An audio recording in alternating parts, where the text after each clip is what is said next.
جی ہمارے ساتھ موجود ہیں اس وقت سابق ڈائریکٹر زراعت پنجاب چودھری اختر صاحب۔ اختر صاحب مجھے یہ بتائیں کہ کلائمیٹ چینج کی وجہ سے جو ہے زراعت کے اوپر جو ہے وہ بہت زیادہ اثرات ہوئے ہیں، تو آپ کیا کہیں گے کہ اس میں کتنا جو ہے وہ بدلاؤ آیا ہے اور اب اس کے لیے کیا کیا جا سکتا ہے؟ بسم اللہ الرحمن الرحیم۔ میں 7 چینل کا بڑا مشکور ہوں کہ آپ نے یہ موقع مہیا کیا۔ تو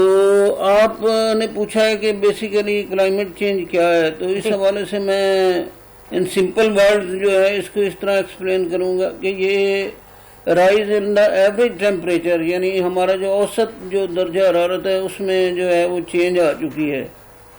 اور اس میں ایکسٹریم کنڈیشن جو ہے ویدر کی وہ بہت زیادہ جو ہے وہ نظر آ رہی ہے۔ کبھی تو بہت زیادہ ہیٹ ویو شروع ہو جاتی ہے، کبھی اچانک ہی جو ٹیمپریچر ہے وہ ڈاؤن ہو جاتا ہے۔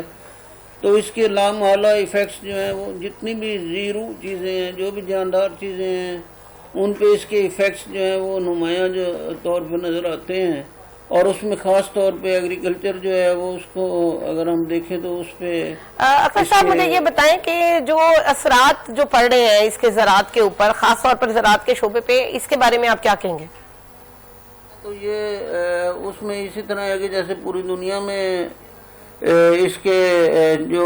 چینج ان دا کلائمیٹ ہے اس کے اثرات نظر آ رہے ہیں، اسی طرح پاکستان میں بھی ہیں، اور خاص طور پہ ایگریکلچر جو ہے اس میں کافی متاثر ہوئی ہے۔ جو ہماری ایوریج ییلڈ ہے وہ اس سے کافی متاثر ہو رہی ہے۔ یہ پچھلے 2025 میں ہم نے دیکھا کہ ہماری گندم جو ہے وہ اس حالت میں تھی کہ اس کو ایک خاص ٹیمپریچر کی ضرورت تھی، اس میں کافی چینج آئی ہے، اور بڑی ہیٹ ویو جو ہے وہ لانگ دورانیے میں شروع ہو گئی، اور اس وقت ہمارا دانہ جو ہے وہ پورا وزن جو ہے وہ گین نہیں کر سکا جو کہ اسے کرنا چاہیے تھا، اور اس کی وجہ سے ہماری اوسط جو ٹیمپریچر جو ہے وہ بڑھ جانے کی وجہ سے ہمارا جو گندم کی ییلڈ ہے وہ متاثر ہوئی، اور تقریباً 9% تک جو ہے وہ ییلڈ جو ہے وہ کم ہو گئی۔ اسی طرح ہر چیز یعنی ہر سیزن میں، خواہ وہ ربی سیزن ہو خواہ وہ خریف سیزن ہو، اس میں فصلات کے اس کے جو فصلات جی کلائمیٹ چینج کے منفی اثرات سے ہم کیسے بچ سکتے ہیں اختر صاحب؟ کیا یعنی تجاویز ہیں کہ وہ اس کو کیا کرنا چاہیے؟ تو میں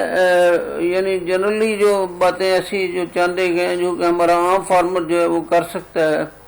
اور اس کو اس کی طرف توجہ دینی چاہیے۔ ایک تو یہ ہے کہ ہمارا پہلی چیز تو یہ ہے کہ ہمارے جو کھیت ہیں ان کا لیول، اگر انہوں نے لیول کو صحیح طرح مینٹین نہیں کیا ہو تو پریسائز لینڈ لیولنگ جو ہے وہ بڑی ضروری ہے، ٹھیک ہے، تاکہ ہمارے وتر کنڈیشن جو ہے پورے کھیت میں جو ہے وہ ایک جیسی رہنی چاہیے۔ ٹھیک ہے۔ دوسرے نمبر پہ اگر کہیں پہ ابھی کھالے جو ہیں وہ پکے نہیں ہوئے تو واٹر مینجمنٹ کے لحاظ سے ہمارا یہ بڑا ضروری ہے کہ ہم سارے کھالے جو ہیں جو ہمارے کھیتوں کو آتے ہیں ان کو پکا ضرور کروائیں۔ ٹھیک ہے۔ اس کے علاوہ ہمارا جو بیسک جو چیز ہے کہ ہمارے کھیت میں وتر جو ہے وہ یعنی لانگ ڈیوریشن میں اس کو